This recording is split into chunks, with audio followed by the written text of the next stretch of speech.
Welcome back. आप देख रहे हैं खिलाड़ी नंबर 1 CNBC आवाज पर। चलिए पिक्स लेने का सिलसिला जारी रखते हैं और आशीष जी से पूछते हैं। आशीष जी बताइए आपकी तीसरी पिक क्या होगी? देखिए, मेरी जो तीसरी पिक होगी वो है अवंती फीड। यहाँ पर अवंती फीड में एक अच्छा खासा पॉजिटिव रुझान आता हुआ नजर आ सकता है। काफी स्ट्रॉन्ग रैली के बाद में ये स्टॉक कंसोलिडेशन के दौर में और ब्रेकआउट अवेटेड है, लेकिन मैं एंटिसिपेट कर रहा हूँ कि यहाँ पर अगर ब्रेकआउट आएगा तो अच्छा मूव मिलेगा। रिस्क रिवॉर्ड अपीलिंग है ये करंट लेवल्स पे। तो अवंती फीड पे लॉन्ग की राय होगी। स्टॉप लॉस लगाना होगा 708 का और टारगेट है 800 रुपए के। ठीक है, अवंती फीड खरीदारी करने की सलाह फिलहाल आशीष जी की तीसरी पिक। और ध्यान रखिएगा स्टॉप लॉस 708 का लगाकर चलना है, टारगेट 800 का। विरल जी आप बताइए आपकी दूसरी पिक क्या रहेगी? बाजार में दबाव देखने को मिल रहा है, ऐसे में बाई साइड की ट्रेड आपकी तीसरी पिक या सेल साइड की ट्रेड? विरल जी, विरल जी म्यूट पे हैं आप, शायद अनम्यूट कर लें। हाँ, थर्ड पिक भी मेरी बाय साइड पे रहेगी। पिक मेरी ईपीएल लिमिटेड पे रहेगी। नीचे से देखिए तो हमें पुल बैक अच्छा खासा मिल रहा है और कल का वॉल्यूम्स भी आज क्रॉस कर चुका है, तो मुझे लग रहा है यहाँ से अपसाइड मूवमेंट और कंटिन्यू कर सकती है। तो ये लेवल्स पे बाय करने की सलाह रहेगी। नीचे में स्टॉप लॉस अराउंड 226 का रहेगा, टारगेट ऊपर में 285 के रहेंगे। ठीक है, ईपीएल में अच्छी तेजी देखने को मिल रही है, 2% से ज्यादा तेज होकर फिलहाल कारोबार कर रहा है। टारगेट 285 का, स्टॉप लॉस 226 का लगाकर चले। ब्रिजेश जी आपकी तीसरी पिक? मैडम मुझे लग रहा है कि आईटी के जो सेक्टर है इसमें कहीं ना कहीं थोड़ा सा मोमेंटम देखने को मिल सकता है।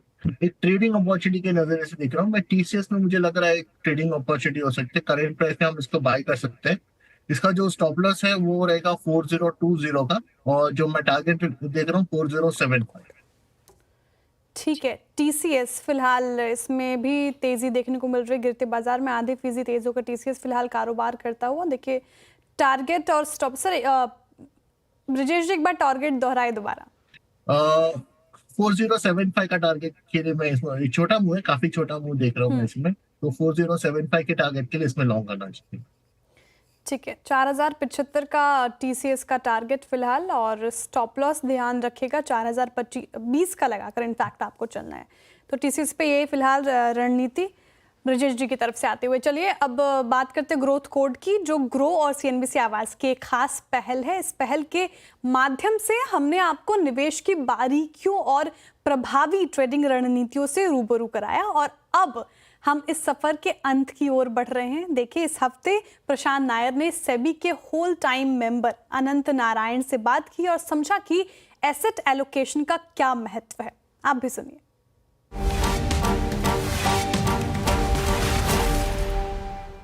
We talk about equities, we talk about F&O, but there's also asset allocation at a broader level, right? When you pull back and look at what you should be really doing, whether you should be buying A stock or B stock or C stock.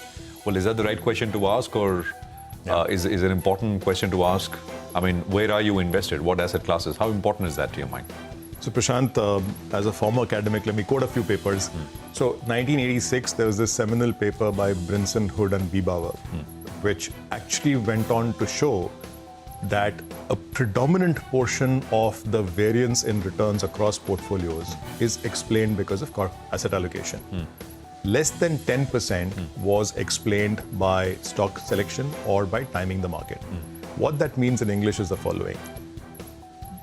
As an individual investor looking for the long-term investment and being a responsible investor, you should be spending a lot of time in figuring out what your risk appetite is, the first question that we sought.